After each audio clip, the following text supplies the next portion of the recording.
കഥകളിയുടെ വിരിഞ്ഞ മാറിടത്തിൽ മലയാള വീരപുരുഷ കഥാപാത്രങ്ങൾ ഉൾപ്പെടെ നിരവധി ജന്മങ്ങൾക്ക് മിഴിവേകുകയും ജനപ്രിയ മനസ്സുകളുടെ സമവാക്യങ്ങൾക്ക് പ്രത്യാശ നൽകുകയും ചെയ്ത വെള്ളിത്തിരയിലെ നിറസാന്നിധ്യമായ പത്മശ്രീ ഭരത് മമ്മൂട്ടി നമ്മളെ അഭിസംബോധന ചെയ്ത് സംസാരിക്കുന്നു.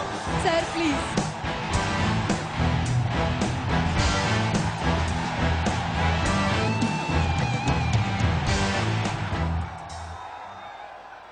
നമസ്കാരം.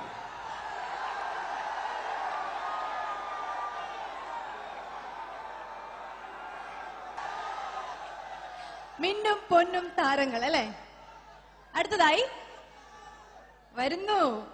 4 നൂറ്റാണ്ടിലേറെ അഭിനയ മുഹൂർത്തങ്ങൾക്ക് ചാരുത നൽകി, നവരസഭാവങ്ങൾക്ക് പൂർണ്ണത നൽകി, ജനമനസ്സുകളിൽ ആവേശമായി മാറിയ, ഭാരത സർക്കാർ ലഫ്റ്റനന്റ് പദവി നൽകി ആദരിച്ച പത്മശ്രീ ഭരത് ഡോക്ടർ മോഹൻലാൽ നിങ്ങളോട് സംസാരിക്കുന്നു.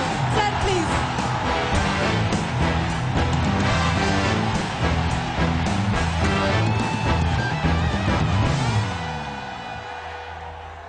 വേദിയിലും സദസ്സിലും ഇരിക്കുന്ന മഹത് വ്യക്തികളെ,